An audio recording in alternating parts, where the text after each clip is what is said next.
Assalamualaikum warahmatullahi wabarakatuh.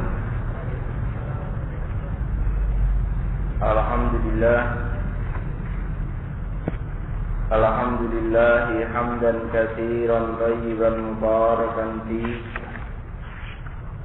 kama yuhibbu rabbuna wa yarda.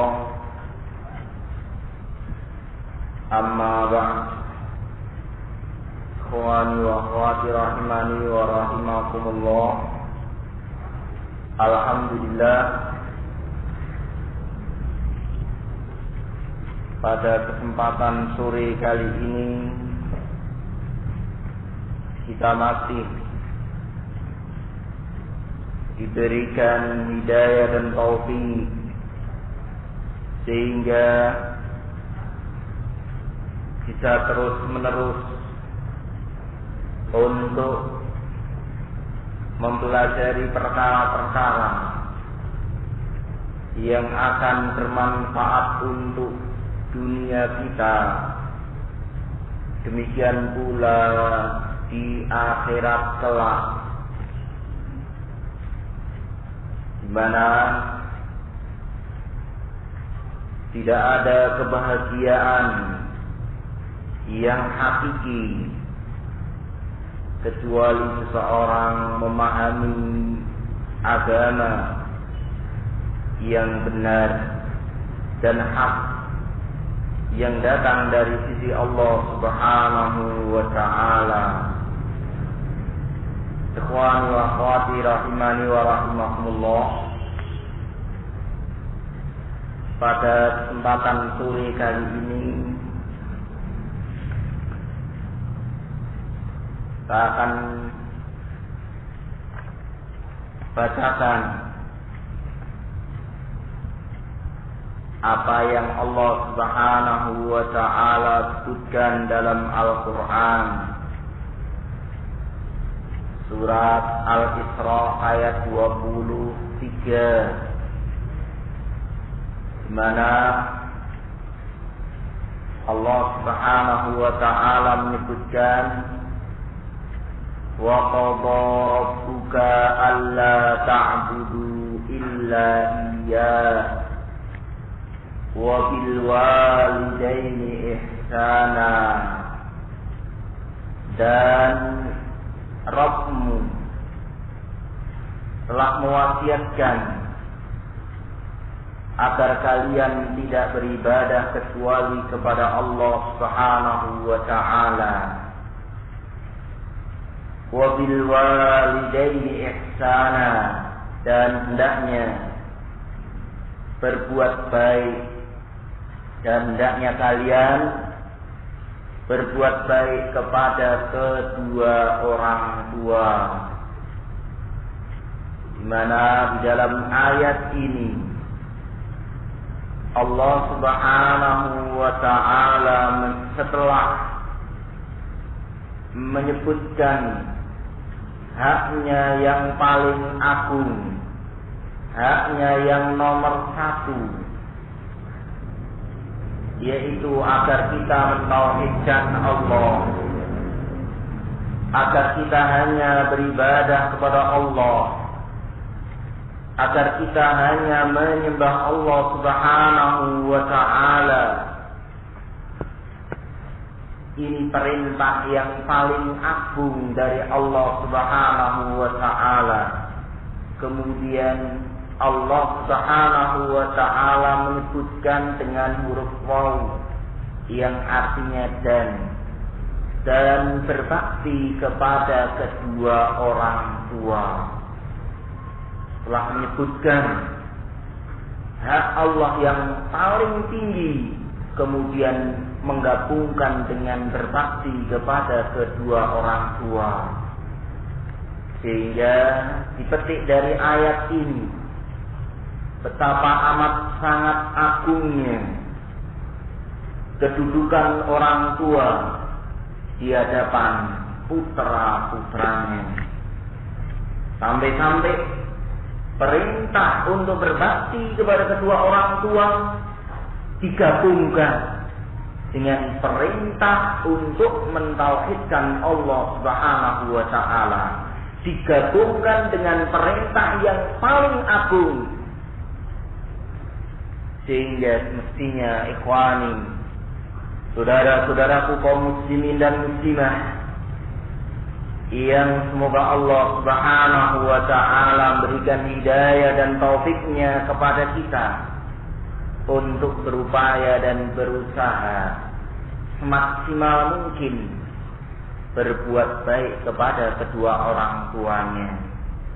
Di mana dalam ayat yang tadi telah kita baca, Allah Subhanahu wa taala sama sekali tidak menyebutkan jenis atau bentuk atau cara dalam seorang anak berbakti kepada kedua orang tuanya. Allah cuma memerintahkan wabil walidaini ihsana, dan hendaknya berbuat baik kepada kedua orang tua. Tidak disebutkan bagaimana caranya, bagaimana jenisnya, bagaimana ragamnya. Bahkan juga dalam ayat-ayatnya yang lain, wa wassaynal insana biwalidayni ihsana, dan kami wasiatkan kepada manusia untuk berbuat baik kepada kedua orang tuanya. Dalam ayat ini pula tidak disebutkan bagaimana bentuk, bagaimana jenis seorang anak berbakti kepada kedua orang tuanya. Sehingga berbakti kepada kedua orang tua itu umum sifatnya. Segala sesuatu yang bisa membuat ridho, membuat senang kedua orang tua, baik itu bentuknya pakai tenaga ataupun pakai biaya, selama bukan maksiat, maka itu adalah berbakti kepada kedua orang tua. Jadi semua bentuk, semua perkara, baik ucapan atau perbuatan, baik harta benda atau yang lainnya yang bisa menjadikan orang tua senang, yang bisa menjadikan orang tua gembira atau ridho, selama bukan maksiat kepada Allah dan Rasulnya, maka itu yang disebut dengan berbakti kepada kedua orang tua. Sehingga tidak ada seorang anak pun kecuali dia punya kemampuan untuk berbakti kepada kedua orang tua. Tidak seorang anak pun kecuali dia punya kesempatan, punya kemampuan untuk berbakti kepada kedua orang tua. Ketika seorang anak tidak mampu berbuat baik kepada kedua orang tuanya dengan harta, ya dengan yang lainnya, dengan tenaganya. Ketika seorang anak tidak mampu berbuat baik kepada kedua orang tuanya dengan tenaganya dan dengan hartanya, ya dengan yang lainnya. Dia berucap dengan ucapan-ucapan yang penuh dengan sopan santun, yang penuh dengan penghormatan terhadap kedua orang tua, sehingga perkara tersebut menjadikan gembiranya, senangnya kedua orang tua. Dan berbagai macam bentuk-bentuk seorang anak berbakti kepada kedua orang tuanya, di mana Nabi Shallallahu Alaihi Wasallam ketika ditanya oleh Abdullah ibn Mas'udin radhiyallahu anhu, ayul a'mali ahabbu ilallah, qal as-salatu ala waqtiha, thumma ayu, qal birrul walidain. Abdullah bin Mas'ud radhiyallahu anhu bertanya kepada Nabi sallallahu alaihi wasallam, amalan apa yang paling Allah Subhanahu wa taala cintai? Maka Rasulullah sallallahu alaihi wasallam menjawab, salat tepat pada waktunya yang disyariatkan. Kemudian Abdullah bin Mas'ud bertanya lagi, kemudian apa wahai Rasulullah? Kemudian Rasulullah mengatakan, kemudian berbuat baik kepada kedua orang tuanya. Dalam ayat, dalam hadis ini pun disebutkan sebagaimana dalam ayat, hak pertama kali yang harus seorang hamba tunaikan kepada Rabb-Nya yaitu salat. Salat itu adalah hak antara manusia dengan Allah Subhanahu wa taala. Kewajiban manusia terhadap Allah Subhanahu wa taala itu banyak sekali. Akan tetapi yang paling nomor satunya adalah salat. Tentunya semua itu dilandasi dengan tauhid. Baru setelah itu ketika ditanya hak antara manusia yang satu dengan manusia yang lain, ada seseorang hubungannya dengan tetangga, ada seorang hubungannya dengan masyarakatnya, ada seorang hubungannya dengan majikannya, ada seorang hubungannya dengan sahabatnya, dan banyak sekali yang harus ditunaikan.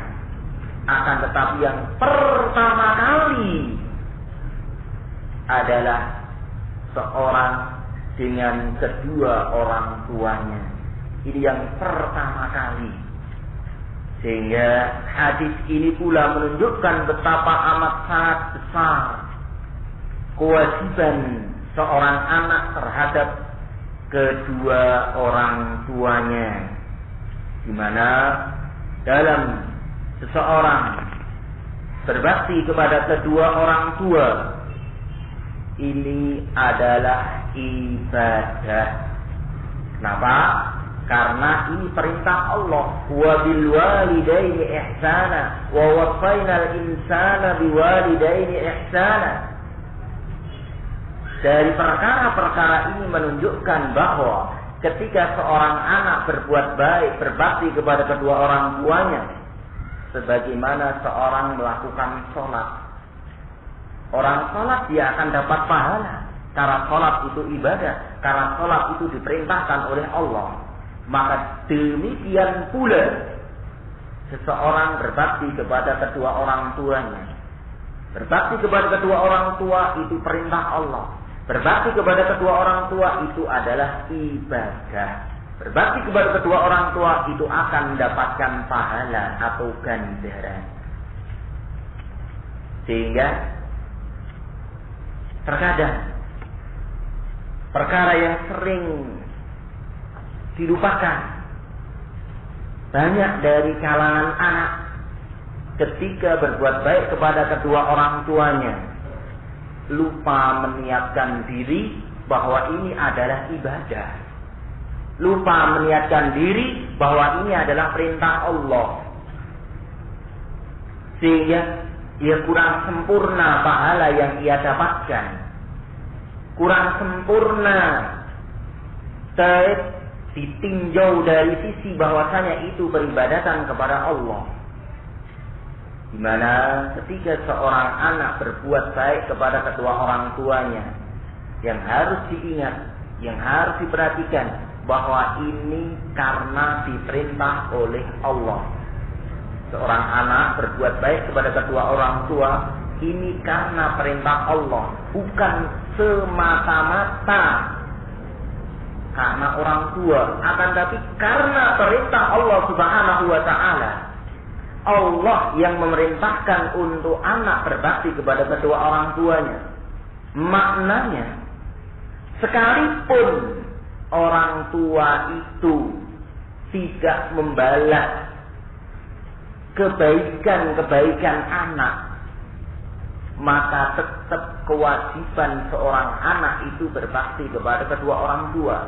Karena berbaktinya seorang anak kepada kedua orang tua itu perintah Allah, bukan perintah kedua orang tuanya.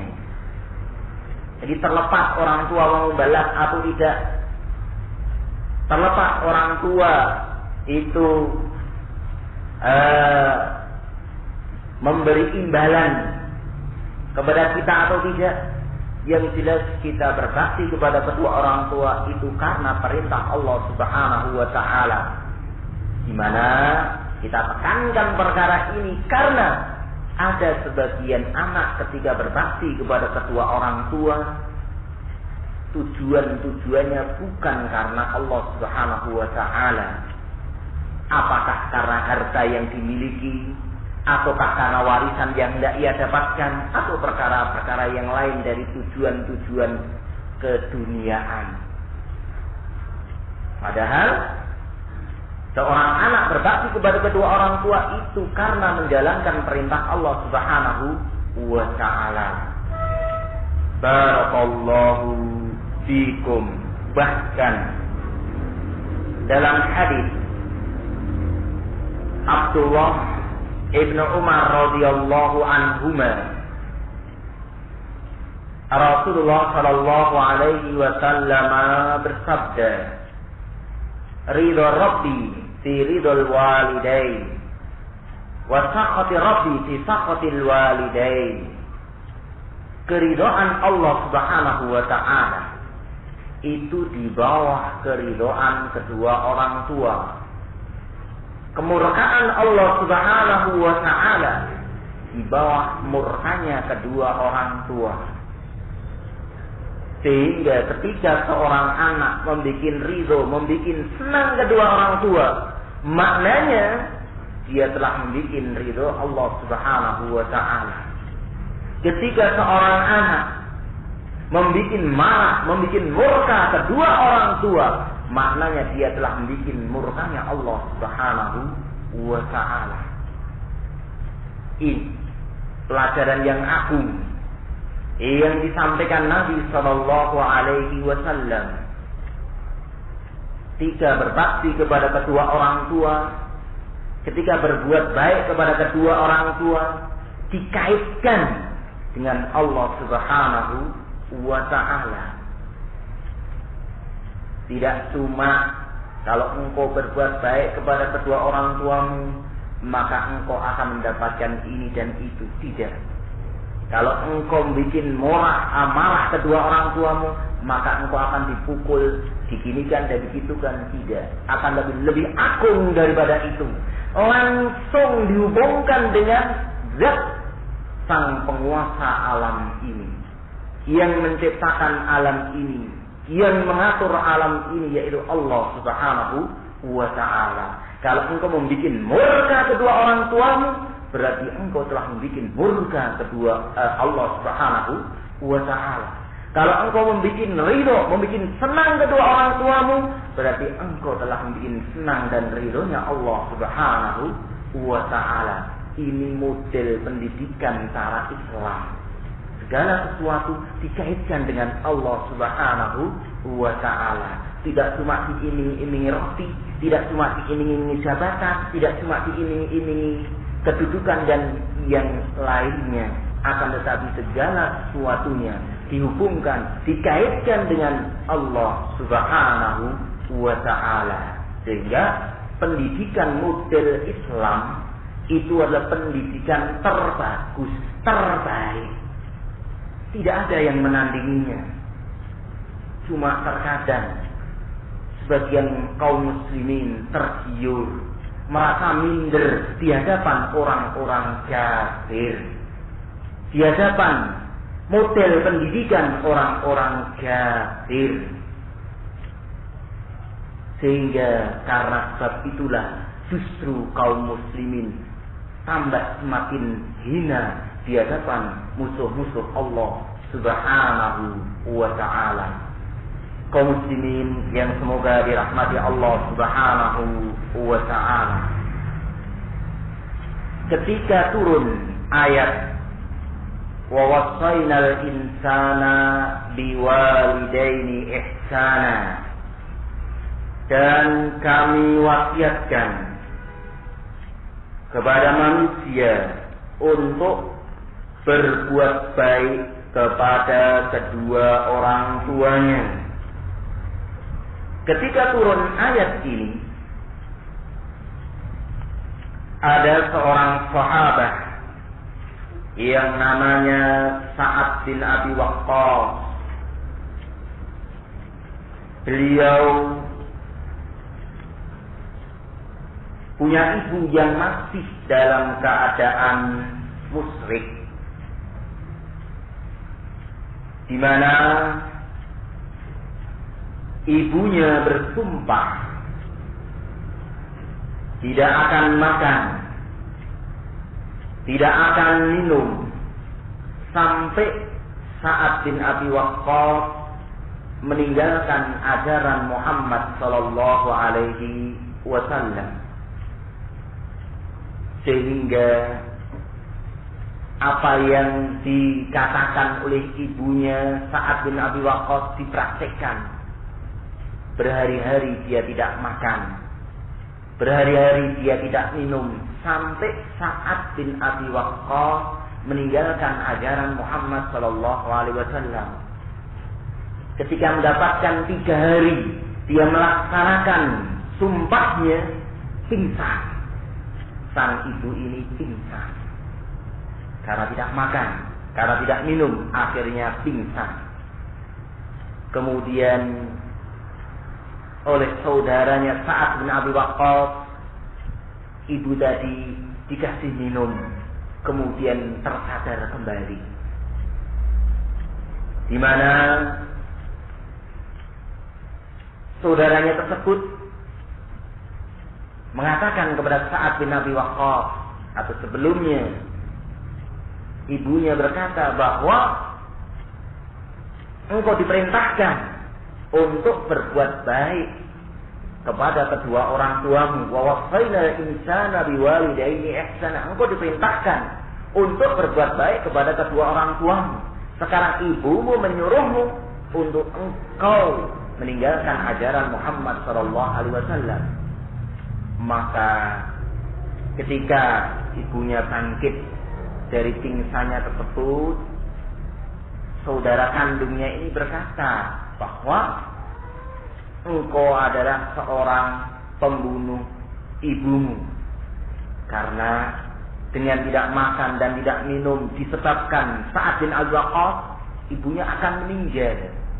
Sehingga ketika itu Sa'ad bin Abi Waqqas bingung amat sangat. Di mana sebelumnya Sa'ad bin Abi Waqqas adalah seorang yang sangat berbakti kepada ibunya. Akan tetapi sekarang dia kebingungan.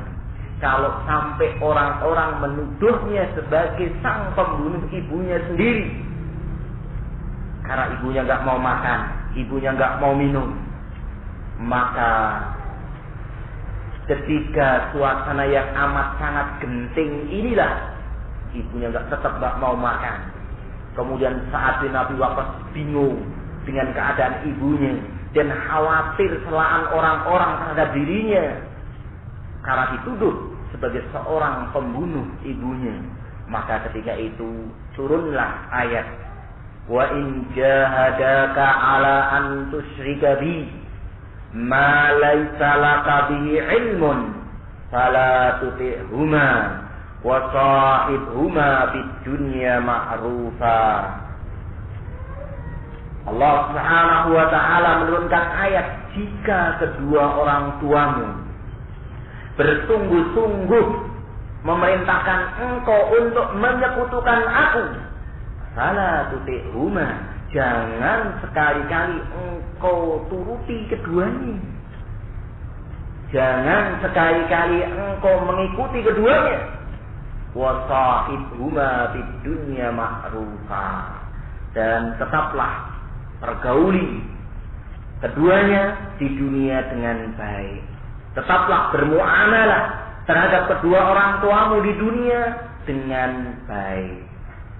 Maka semenjak turun ayat ini, Kemudian Sa'ad bin Abi Waqqas bersumpah di hadapan ibunya, wahai ibuku, ta'lamina, wahai ibuku, ketahuilah, andaikan engkau punya 100 nyawa, kemudian keluar satu demi satu, maka saya tidak akan meninggalkan ajaran Muhammad sallallahu alaihi wasallam.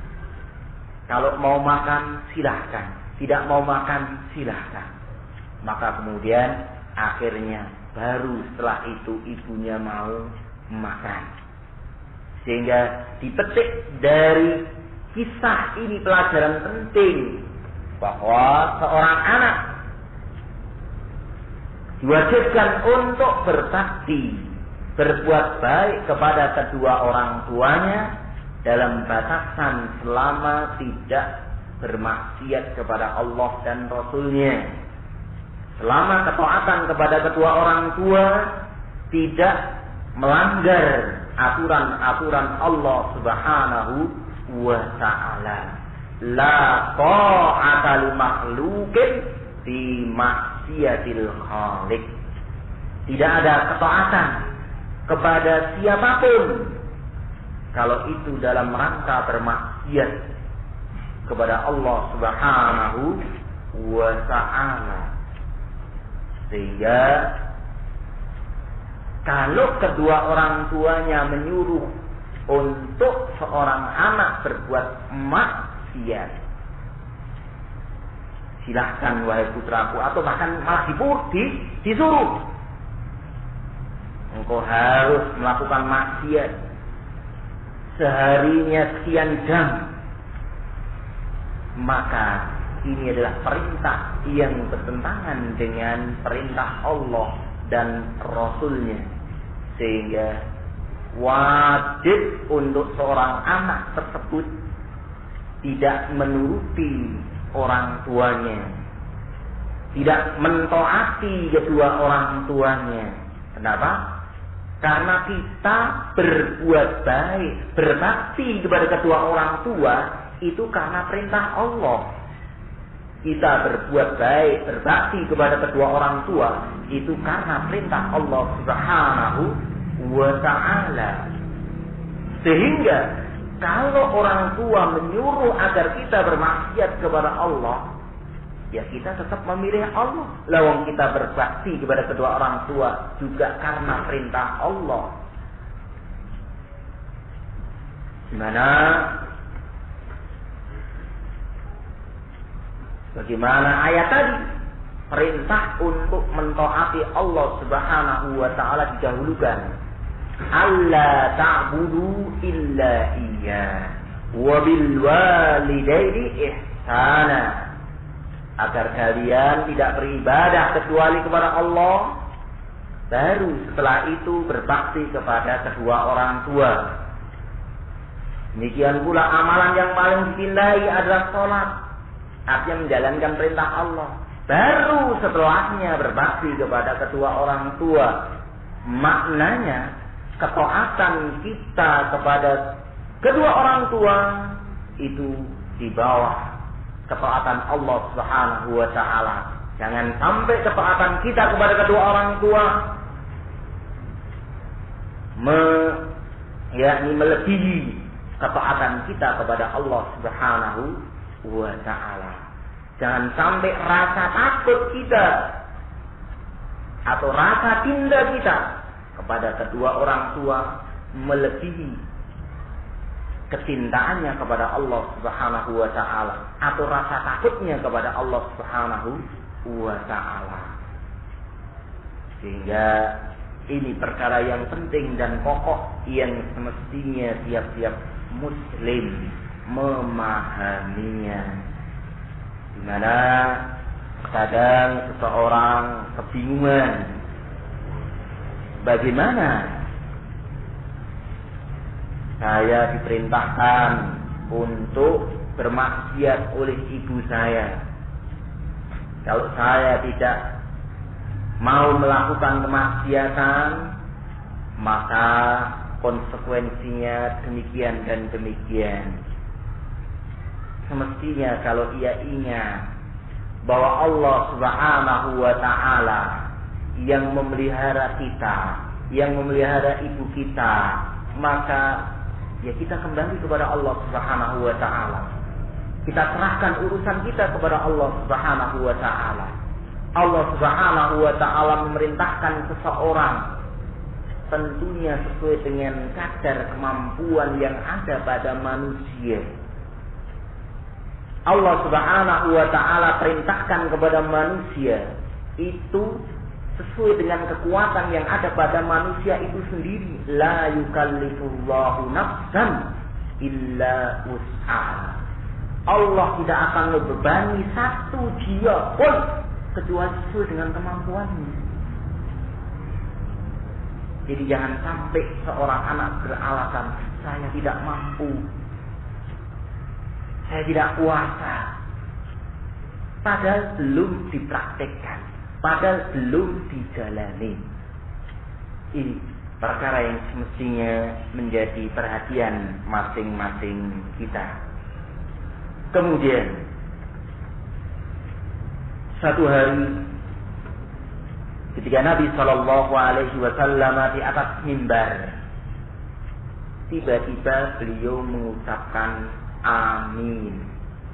Tiba-tiba beliau mengucapkan amin. Maka kemudian para sahabat bingung. Di mana Nabi Shallallahu Alaihi Wasallam ketika itu di atas mimbar mengucapkan amin 3 kali. Amin. Diterjemah sebentar, kemudian amin, kemudian amin. Maka para sahabat kebingungan. Kok Rasulullah Shallallahu Alaihi Wasallam tiba-tiba mengucapkan amin? Maka habis itu para sahabat bertanya kepada Rasulullah Shallallahu Alaihi Wasallam tentang yang diucapkan tersebut. Maka kemudian Rasulullah menjelaskan bahwa ketika itu malaikat Jibril berdoa. Ketika itu malaikat Jibril berdoa.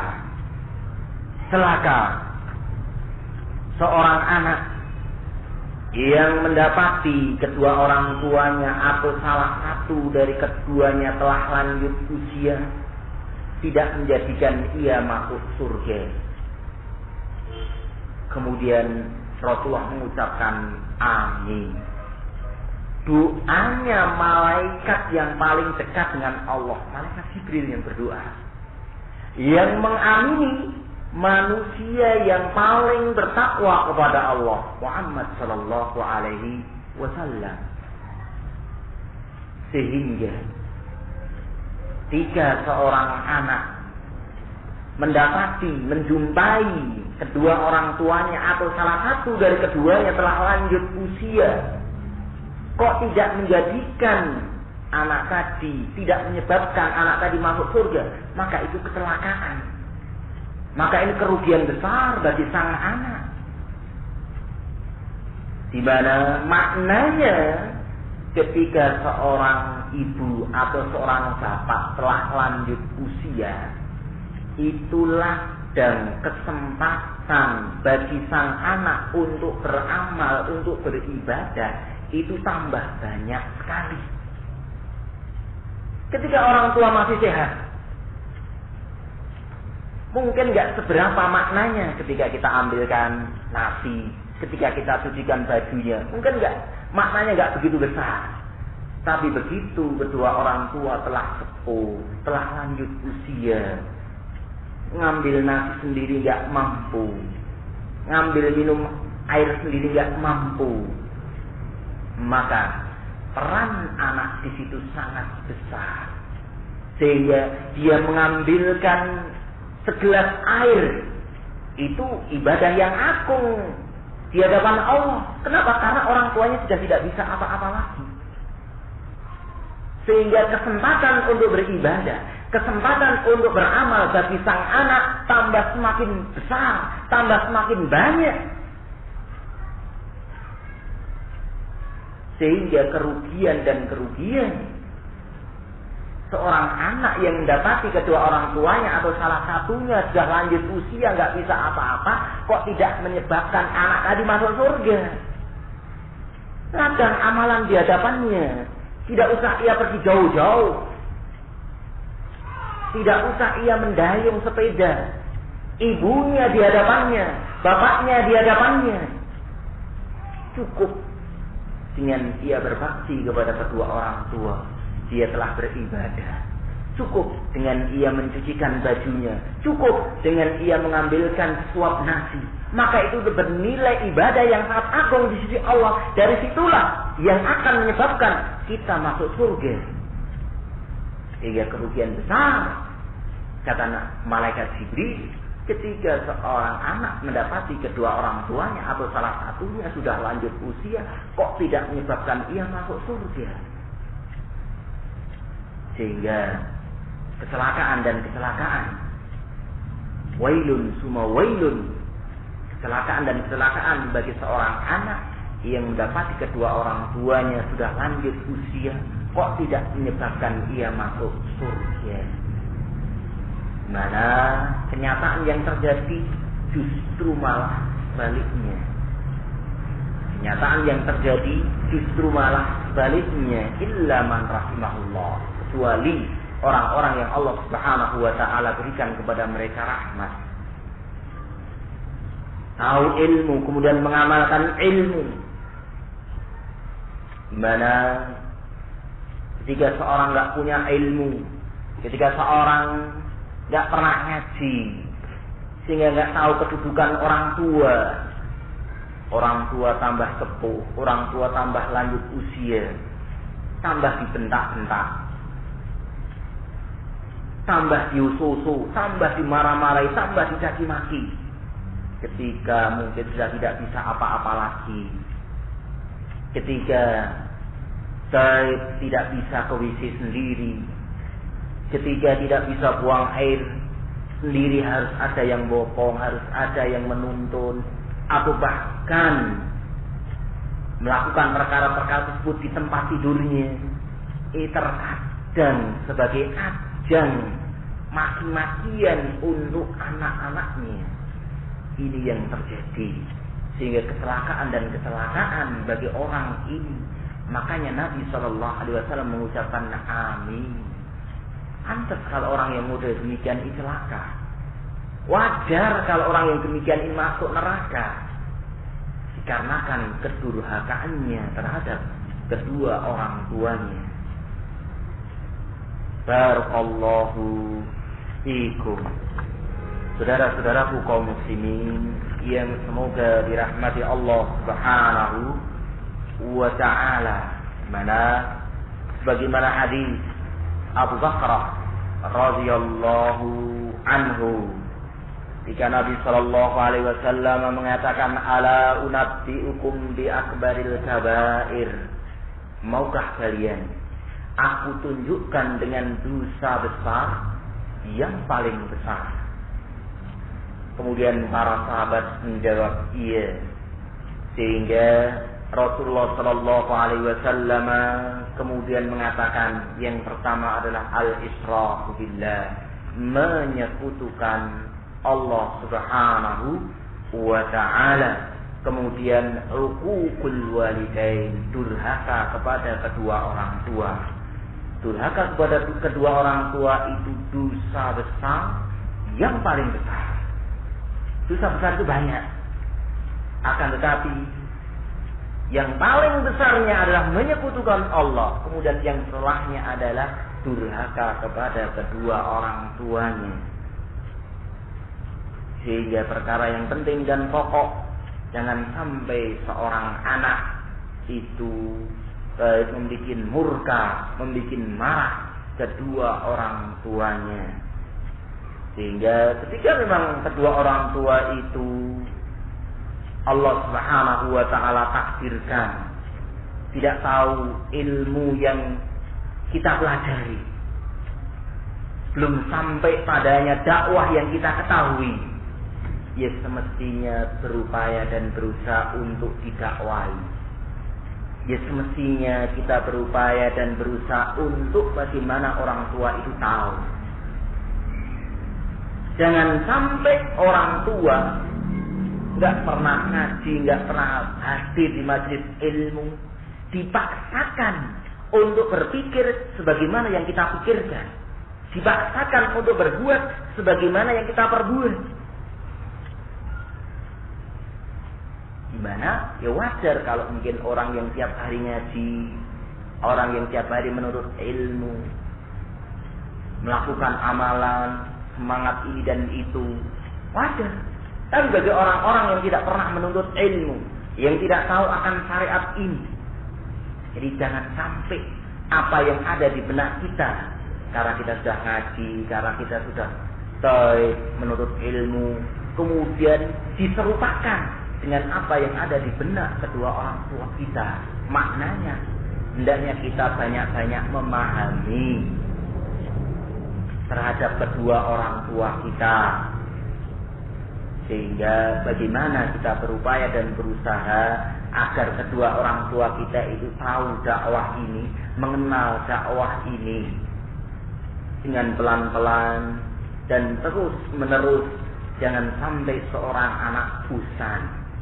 Karena bagaimanapun yang namanya orang tua itu adalah orang yang karena sebab mereka kita hadir di dunia, kita ada di dunia, sehingga amat sangat sibuknya seorang anak ketika kedua orang tuanya tidak mau mendengarkan dakwah, tidak mau mengikuti dakwah, sehingga semestinya karena sangat sayangnya dan sedihnya kita kalau kedua orang tua tidak mengetahui dakwah ini, ya kita berupaya mendakwai mereka dengan pelan-pelan, sebagaimana yang dilakukan oleh Nabi Ibrahim alaihissalam, di mana Nabi Ibrahim alaihissalam ma'ruf, bapaknya namanya Azar,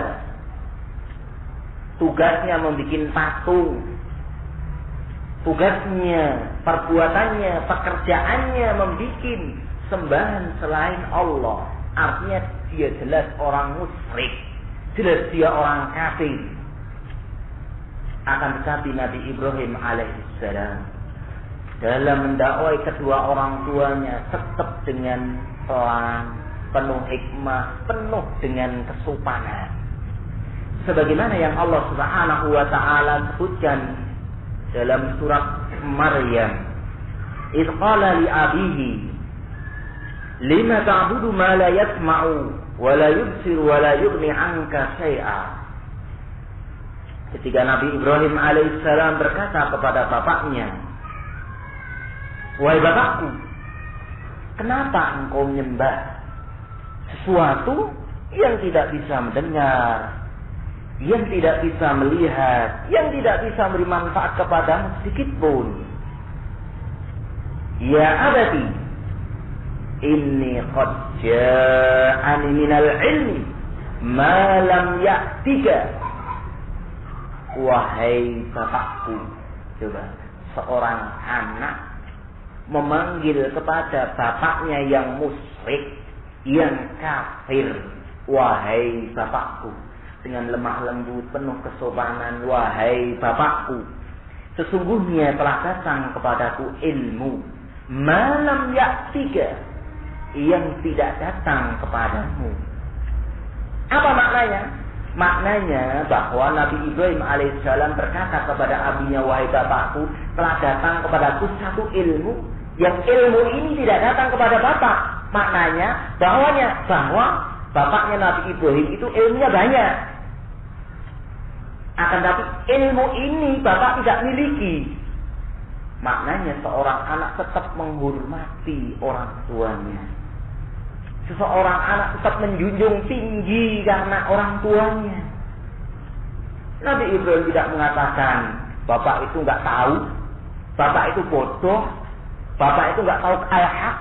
Tidak, Nabi Ibrahim tidak demikian. Tapi Nabi Ibrahim mengatakan kepada abinya, "Wahai bapakku, sesungguhnya telah datang kepadaku satu ilmu, yang ilmu ini nggak datang kepada bapak." Maknanya bapak ilmunya banyak. Kan memang sudah tua. Ya wajar kalau punya ilmu banyak. Tapi ilmu yang ini bapak nggak miliki. Sehingga orang tua tidak merasa digurui. Sehingga orang tua tidak merasa dibodoh-bodohkan. Justru dengan ini orang tua itu merasa dihormati. Ini yang semestinya dilakukan oleh seorang anak terhadap bapaknya. Dan masih banyak lagi bagaimana Nabi Ibrahim alaihissalam mendakwai bapaknya. Kemudian, ya abadi la ta'budis syaitan, wahai bapakku, jangan engkau menyembah syaitan. Inna syaitan kana lirahmani isiya, wahai bapakku, janganlah engkau menyembah syaitan, karena syaitan itu bermaksiat kepada Allah Subhanahu wa ta'ala. Jelaskan dengan pelan-pelan sesuai dengan apa yang bisa dipahami oleh bapaknya. Ya abadi inni akhafu ayyamassaka adab, wahai bapakku, saya khawatir akan menimpa kepada api azab. Ini dakwahnya Nabi Ibrahim alaihissalam kepada abinya yang semestinya untuk masing-masing kita menirunya. Sopan santun, berlemah lembut, menghormati, tidak merasa orang tua itu digurui, orang tua tidak merasa diajari. Ini yang pantasnya dilakukan oleh seorang anak. Karena bagaimanapun kita itu anaknya. Ketika kita belum bisa apa-apa, bisanya cuma bisanya cuma pipis, orang tua sudah bisa cari duit, orang tua sudah bisa beribadah lebih dulu dibanding kita. Jika tidak pantasnya seorang anak itu menggurui bapaknya, menggurui ibunya. Taruhlah memang seorang anak hendak memberitahu kepada kedua orang tuanya, ya gunakan bahasa-bahasa yang tidak bersifat menggurui, tidak bersifat menasehati. Tidak sepantasnya seorang anak menasehati bapaknya. Akan tetapi gunakan bahasa-bahasa halus, bahwa mungkin saya cuma sekedar mengingatkan, dari apa yang telah bapak ketahui. Ini perkara-perkara yang menjadikan kedua orang tua itu yakni berkesan dengan bahasa yang dipakai oleh putra maupun putrinya. Berapa banyak anak yang dulunya ketika belum mengenal dakwah ini hubungannya baik dengan orang tua, dengan kedua orang tuanya baik, bagus. Akan tetapi begitu dia mengenal dakwah ini, justru malah sebaliknya, ngomong di hadapan orang tuanya kaku, kemudian dengan kedua orang tuanya menjaga jarak. Terus kemana ilmu yang tiap hari dikaji? Kemana pelajaran-pelajaran yang tiap hari dipelajari? Ini perkara yang sangat dan sangat menyedihkan.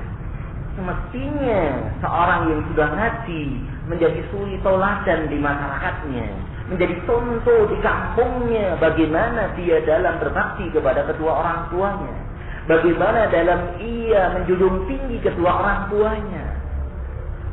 Mestinya demikian, tidak malah sebaliknya.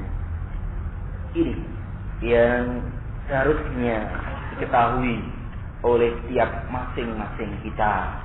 Karena tidak ada seorang pun di antara kita kecuali punya bapak. Tidak ada seorang pun di antara kita kecuali punya ibu. Tidak ada yang lahir dari batu. Sehingga wajib bagi tiap-tiap kita itu berbakti kepada mereka. Di mana dalam seorang anak berbakti kepada kedua orang tuanya itu tidak terbatas ketika kedua orang tua masih hidup. Akan tetapi ketika kedua orang tua sudah meninggal, juga ada tata cara untuk seorang anak itu berbakti kepada kedua orang tuanya. Sehingga dengan ngaji, dengan taklim, dengan belajar, dengan menuntut ilmu agama ini, dia akan tahu bagaimana seorang anak berbakti kepada kedua orang tuanya yang sudah meninggal. Barakallahu fikum. Kemudian juga Nabi sallallahu alaihi wasallam menyebutkan dari hadis Bahs bin Hakim an abihi an jaddi, dia berkata, ya Rasulullah, man abarru, wahai Rasulullah, siapa orang yang paling berhak untuk aku berbuat baik kepadanya? Kemudian Rasulullah sallallahu alaihi wasallam mengatakan, ummuka, ibu. Kemudian dia bertanya lagi, kemudian setelah itu siapa Rasulullah? Kemudian Rasulullah mengatakan ibu. Kemudian yang ketiga ibu, baru yang keempatnya bapakmu. Sehingga dipetik dari apa yang disabdakan Nabi Sallallahu Alaihi Wasallam, semestinya berbakti kepada ibu itu lebih diutamakan oleh seorang anak daripada berbaktinya anak kepada seorang bapak. Ya Rasulullah, siapa yang paling pantas, yang paling berhak untuk aku berbakti kepadanya? Ibumu. Kemudian siapa? Ibumu. Kemudian siapa? Ibumu. Kemudian siapa? Baru bapakmu. Dimana kalau kita perhatikan sejarah dari lahirnya kita ke dunia, maka ibu kita yang paling berjasa terhadap kita, terhadap anak-anaknya. Dimana demikian pula keadaan seorang ibu itu lebih lemah dibanding keadaan seorang bapak. Sehingga dari sisi inilah semestinya seorang anak mengutamakan berbaktinya kepada ibu dibanding kepada seorang bapak. Bapak itu laki-laki, mungkin bisa kerja sendiri, mungkin tenaganya kuat. Coba dibandingkan dengan seorang ibu yang namanya seorang wanita lemah. Sehingga seorang anak harus mengutamakan berbaktinya kepada seorang ibu, karena memang jasanya dia juga besar. Sekalipun masing-masing juga besar, akan tetapi jasa seorang ibu terhadap anak lebih besar. Sehingga satu hari ada seorang Yaman, dari orang Yaman, dia tawaf keliling Ka'bah 7 kali. Ada orang dari Yaman keliling bertawaf di Ka'bah 7 kali sambil menggendong ibunya. Seorang anak tawaf di Ka'bah 7 kali sambil menggendong ibunya. Seusai dia tawaf, dia menghampiri Abdullah ibnu Umar, salah seorang murid Nabi Sallallahu Alaihi Wasallam. Maka kemudian dia berkata, ya Ibnu Umar, aturani jazaituha, wahai Ibnu Umar, apakah engkau melihat aku telah membalas budi, telah impas dalam aku membalas kebaikan ibuku? Wahai Ibnu Umar, apakah engkau memandang bahwasanya aku sudah impas, sudah sepadan dalam membalas kebaikan-kebaikan ibuku?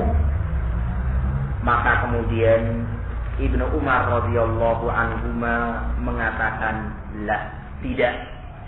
Wala bi zafratin wahidatin, tidak, sekalipun cuma 1 kali ibumu ngeden melahirkan kamu. Padahal seorang ibu ketika melahirkan anaknya itu berapa kali dia harus tahan nafas, berapa kali dia harus ngeden. tawaf dia 7 kali sambil menggendong ibunya itu gak cukup sekalipun untuk membalas kebaikan ibunya sekali menghentak nafas ketika melahirkan kamu. Padahal ibumu ketika melahirkan kamu berapa kali dia harus ngeden, berapa kali dia harus menghentakkan nafas. Itu baru ketika melahirkan. Belum ketika kalian membangunkan ibu yang baru saja tidur jam 12 malam. Belum ketika jam 3 pagi engkau dan ibumu harus bangun mencepoin. Sehingga amat sangat besar jasa ibu-ibu kita terhadap masing-masing kita.